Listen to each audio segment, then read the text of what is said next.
আমরা লিখি enter your name। আচ্ছা, কিবোর্ড থেকে কিছু নেওয়ার জন্য কন্ট্রোল ডট রিড লাইন।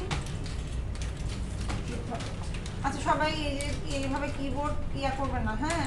আমি টাইম দিব। এইভাবে হলে হয় কি, অনেকে শুনতেছে না, মাঝখান থেকে একটা কোশ্চেন করবে।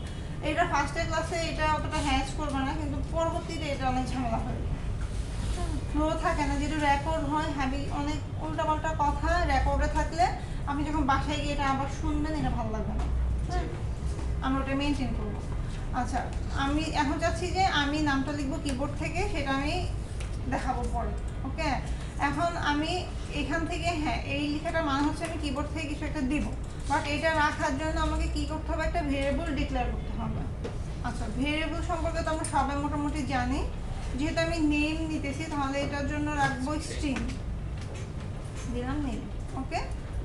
আচ্ছা, আমি এখন চাচ্ছি যে আমি তার ফোন নাম্বারটাও নিব, টাইপটা জাস্ট আমি চেঞ্জ করার জন্য।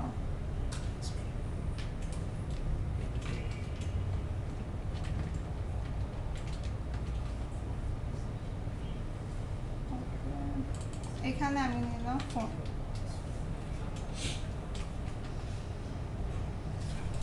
আচ্ছা, এটা তো আই স্ট্রিং হবে না, এটা হবে ইন্ট, ওকে? আচ্ছা, আমি একটু পজ করি, ভাইয়া কথা বলতে, ওকে? আমাদের যেটা ছিল, আমরা ফোন নাম্বারটা ইন্টিজারে নিব আর নেমটা ছিল স্ট্রিং, ওকে? কিন্তু এখানে দেখেন একটা রেড মার্ক করছে, নিচে একটা লেখা আসতেছে cannot convert source type string to target type int. এখন এখানে একটা বিষয় হচ্ছে যে আমরা এই উইন্ডো থেকে যা কিছু নেই না কেন, ও আমাদেরকে মানে হচ্ছে একটা স্ট্রিং টাইপের ভ্যালু দেয়। আপনি যদি ইন্টিজার নিন, ও বুঝবে না এটা ইন্টিজার। আপনি ডাবল এনি টাইপ ডেট যাই হোক না কেন, সে সেটাকে কি করে, ও ভাবে যে এটা স্ট্রিং। বাট আমি যখন আলটিমেট এখানে যখন রাখতে চেষ্টা করতেছি ইন্ট টাইপে, সে আমাকে দিচ্ছে না। এর জন্য করতে হয় আমাদের কনভার্ট। আমরা ফার্স্টে কনভার্ট করব। আচ্ছা, দেখেন এখানে ইন্ট লেখার কারণে আমি যখন কনভার্টের পর ডট দিচ্ছি, এখানে দেখেন 2 ইন্ট 16 32, আরেকটা আসবে 64, তিনটা চলে আসবে এখানে। আচ্ছা, আমরা কি জানি 2 ইন্ট 16টা মানে কি, 32টা মানে কি? আচ্ছা, এইখানে ব্যাপারটা হচ্ছে ঠিক একবার 8 বিট এরকম না। এখানে হচ্ছে আমরা তো জানি যে ইন্টিজার শর্ট হয়, লং হয়, ইন্ট হয়, তিনটা ফরম্যাটে হয়। আমরা যখন শর্ট ইন্টিজার ইউজ করব কখন, তখন হবে 16। আমরা এখন দেখেন আমি এটা শর্ট ইউজ করতেছি না, লং ইউজ করতেছি না, সেই ক্ষেত্রে আমরা যেটা অ্যাকচুয়াল ফরম্যাট 32 এটা নেব। আর আমি যদি লিখতাম যে লং ইন্ট ফোন নাম্বার, সেই ক্ষেত্রে আমাকে নিতে হবে 64। এটা কিন্তু একটা ইম্পর্টেন্ট জিনিস। আপনাদের যখন জবে যাবেন, ভাইবাতে এই কোশ্চেনটা অনেক সময় করে যে আমরা যখন এইরকম ফরম্যাটিং চেঞ্জ করি, কনভার্ট করি, কাস্টিং করি, এই জিনিসগুলো ইম্পর্টেন্ট। ওকে, আমি কি করবো? 32তে নেব। আচ্ছা, এখন দেখেন যদি এখানে আমরা 16 ইউজ করতাম, তাহলে কি আমার লং ইন্ট নামে ভেরিয়েবলটা 16 এর জন্য? হ্যাঁ, এখানে যেটা হচ্ছে, এখানে ব্যাপারটা হচ্ছে কি, সাপোজ ধরেন এখানে আমি একটা ফোন নাম্বার নিব, ধরেন আমার ডিজিট হবে 7 থেকে 8, এটা ইন্ট নিতে পারবে, লং ইন্ট নিতে পারবে। বাট আমি যখন কোনো বিগ ডাটা রাখবেন, তখন কি ইন্ট নিতে পারবে? তখন এক্সেপশন রাখবেন। এই ক্ষেত্রে কিছু হবে না, এই ক্ষেত্রে আপনি ওভারফ্লো করবেন। এখানে আমার ওই যে মানে আমার ইন্টিজারের যে রেঞ্জটা আছে, এর এখানে সেটা ফিল আপ করবে। বাট আমি যখন কোনো ওয়্যার হাউস কিংবা হচ্ছে লং টাইপ অনেক ডাটা আছে, যেগুলি হচ্ছে যে আপনার প্রায় আপনার ডিজিট চলে যাবে 24টার মতো, এরকম কিছু আছে ব্যাপার স্যাপার, তখন কিন্তু আপনি যদি এই কাস্টিংটা করতে যান, তখন ফ্লো হবে, আলটিমেট অ্যাকচুয়াল ডাটাটা আপনি পাবেন না। আমরা সবসময় এইসব মেনটেন করবো। লং লিখলে আমি 64 নেবো, প্রবলেম নাই, তোমার তো কনভার্টার আছে এখানে, ঠিক না? কিন্তু আলটিমেট প্রবলেম হবে যেটা এখানে ছোটখাটো কোডিংয়ে ঝামেলা হবে না, বা কাস্টিং এর ক্ষেত্রে প্রবলেম ফেস করবে। আচ্ছা, এখন আমি যাচ্ছি এই ভেরিয়েবলটা আর এই ভেরিয়েবলটাকে শো করাবো স্ক্রিন। সেটা হচ্ছে কনসোল ডট রাইট। আচ্ছা আমি নিচ্ছি কি এই নেমটা, আচ্ছা নেম চলে আসছে। এখন আমি বলতেছি যে নামের পরে আমি কিছুটা লিখে দিব, তারপরে দেখাবো ফোন নাম্বারটা। সেই ক্ষেত্রে আমাকে যেটা করতে হয় কনকেট করতে হয়, কারণ হচ্ছে আমি এখানে একটা স্ট্রিং ঢোকাচ্ছি,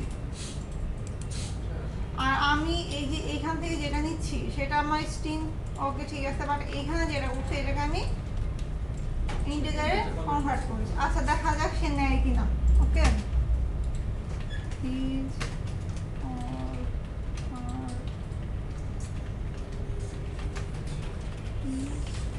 ওকে দেখেন কি উঠতেছে, কিছু একটা বলতেছে আমাকে। আচ্ছা আমি এটা করতেছি, দেখেন আমি সাপোজ এখন ধরুন আমার একটা এরর আসছে, আমি সেটা জানতেছি না আমার কি এরর। আচ্ছা এখন দেখেন আমাকে একটা উইন্ডো শো করলো, এখানে লিখছে কি যে there was a build error, would you like to continue and run the last successful build. আচ্ছা এখানে যদি আপনি ইয়েস দেন তাহলে কি হবে, নো দিলে কি হবে, এটা হচ্ছে কথা। আচ্ছা সাপোজ আমি যদি ইয়েস করি, দেখেন ও আমাকে এক ফার্স্ট যে আমি কোডটা লিখছিলাম হ্যালো ওয়ার্ল্ড সেটা দেখাচ্ছে, ঠিক। বাট কিন্তু আমার এই কোডিংয়ে আমার কি মনে হয় যে হ্যালো ওয়ার্ল্ড দেখানোর কথা? ওকে আচ্ছা আচ্ছা আমি এখানে যে ফোন নাম্বারটা দেই, ফোন নাম্বার ও নিয়ে দিচ্ছে। আমি এখন যেটা যদি রান করি সে আমাকে এটা দেখাচ্ছে। আচ্ছা আমি এখানে কিছু একটা লিখলাম, এখানে আচ্ছা সরি ইন্টিজার লিখি। আচ্ছা এটা হচ্ছে আমার ডেজার আউটপুটটা, এটা হচ্ছে আমার এখন যেটা আমি অ্যাকচুয়াল আউটপুট। আচ্ছা এখন একটু আগে যেটা হলো যে আমাকে একটা এরর শো করলো, সাপোজ এই অবস্থায় যেটা আছে। এখানে যে ঘটনাটা ঘটে, নর্মালি আমরা একটা প্রজেক্ট যখন কমপ্লিট করে ফেলি সেটাকে একটু বিল্ড করি, এটা হচ্ছে একটা নর্মাল প্রসেস, এটা আপনারাও জানেন। সেক্ষেত্রে বিলটা কেন করি, বিলটা করি আমরা দুটা কারণে, একটা হচ্ছে আমার এই অ্যাপ্লিকেশনটার একটা ইএক্সি রেডি করার জন্য, আর সেকেন্ড হচ্ছে আমার এখানে কোনো কম্পাইল এরর, সিনট্যাক্টিক্যাল এরর কিংবা লজিক্যালটা ধরা যাবে না, এগুলো ধরা যাবে, এগুলো কোনো জায়গায় কিছু হচ্ছে কিনা বা কোনো নেম স্পেস মিস আছে কিনা, এসব ক্ষেত্রে আমরা নর্মালি বিল্ড করে থাকি। এখন আমি যেটা বলতেছি সেটা হচ্ছে এটা আমার এখানে কোনো এরর নেই, আমি যদি এটাকে বিল্ড করি, ওকে ফাইন চলে আসছে। এখন দেখেন নর্মালি এই ইএক্সিটা থাকে কোথায়, ইএক্সিটা থাকে হচ্ছে আমার প্রজেক্টে রাইট ক্লিক করলে open folder in file explorer, এখানে ক্লিক করলে আমরা বিন পাচ্ছি, বিনে ডিবাগে কি চলে আসছে, এখানে 6টা ফাইল আসছে, এইটা হচ্ছে আমার সেই আউটপুটটা। ওকে এখন এটা হচ্ছে আমার বিল কোন একটা প্রোগ্রাম। এখন যদি আমি ক্লিন করি, ক্লিন আমরা কখন করব, ক্লিন সলিউশন করব যখন ধরুন আমার একটা এরর আসছে, আমি ওটাকে এডিট করলাম, চেঞ্জ করলাম, অনেক কিছু করতে হবে যখন আমরা বড় প্রজেক্টে কাজ করব। তখন যদি আমি বিল্ড না করি তাহলে কিসে কি করবে, আগে যে এক্সিটা আছে সেখান থেকে আপনাকে রান করবে, তখন দেখবেন যে আপনি দেখা যাচ্ছে যে আপনার প্রজেক্ট ঠিক আছে, বা যখন আমার ইনপুট দিতে যাবেন তখন আপনি যেটা চেঞ্জ করছেন সেটা ঠিক আছে কিনা তখন বোঝা যাবে যে না এটা আমার ঠিক হয়নি। এর জন্য আমরা যখন কোনো এডিশনের কাজ করব তখন আমরা ফার্স্টে কি করব, বিল্ড সলিউশন করব, তারপরে ক্লিন সলিউশন করব। আচ্ছা দেখেন ক্লিন সলিউশন, ওকে এখন যেটা হয় ক্লিন সলিউশন আমরা এখন যদি ফোল্ডারটাই ঢুকি বিন ডিপ, দেখছেন 3টা ফাইলকে সে কি করে দিচ্ছে, ফেল দিচ্ছে। এখন আমি যদি আবার বিল্ড করি তাহলে ও নতুন করে একটা ইএক্সি ক্রিয়েট করবে। আচ্ছা বিল্ড ক্লিন আমাদের ক্লিয়ার। আচ্ছা সাপোজ এখানে আমি একটা এরর ঘটালাম, আমি যখন বিল্ড করতে যাব এরপর এখন আমরা বুঝতেছি। ওকে এখন যদি আমি নো দেই সে আমাকে কি করবে, এখানে আচ্ছা আমি যদি এখানে ডাবল ক্লিক করি কার্সার এখানে চলে আসতেছে, কিংবা আমি যদি এখানে কার্সারটা রাখি এখানেও এররটা দেখাচ্ছে, কিংবা এই যে এখানে দেখেন রেড করে দিছে কার্সার চলে আসতেছে। কিন্তু এক্ষেত্রে যা হয় আপনি যখন 100 লাইনের কোনো কোড করবেন সেক্ষেত্রে কি আপনি এখানে 100 লাইনে করে আপনার 10টা এরর আছে, আপনি কি এভাবে ট্র্যাক করে কোনোভাবে যাবেন, এটা ভালো কোনো অ্যাপ্রোচ না। কিংবা এখানে ক্লিক করবেন আবার ক্লিক করবেন, এটাও ভালো কোনো অ্যাপ্রোচ না, কারণ আপনার বারবার টাইম ওয়েস্ট হচ্ছে, আপনি দেখতেছেন না যে আমার কি কি ধরনের এরর আছে। সেই ক্ষেত্রে আমরা নর্মালি যে এরর লিস্ট চেক করব, এখানে ডাবল ক্লিক চলে আসবে। আর যাদের সাপোজ এই লাইন নাম্বারটা নাই, আমরা এই টুলস থেকে লাইন নাম্বারটা নিয়ে নিই। টুলস থেকে লাইন নাম্বারটা নেওয়ার জন্য টুলস অপশন, এটা আমরা অনেকে জানি, টেক্সট এডিটর C# সিলেক্ট করব, এই যেখানে লাইন নাম্বারটা আমরা চেক করব। ওকে, আচ্ছা তাহলে আমরা ইনপুট আউটপুট আর হচ্ছে আউটপুট দেখা প্লাস হচ্ছে কনভার্ট করা দেখলাম। আচ্ছা আমি এখন যদি ফোন নাম্বারটা ইন্টিজার না রেখে ডাবল রাখতে চাই, আমি এখানে জাস্ট কি করব, টু ডাবল। আচ্ছা এই জিনিসগুলি আপনারা ফেস করবেন। সাপোজ যেমন এই যে এখানে দেখেন, আমি যদি ডাবলে কিছু রাখি, সাপোজ এ রাখলাম,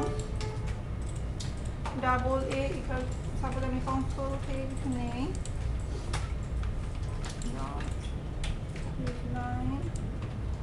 আমাকে সেম প্রবলেমটা দেখাচ্ছে।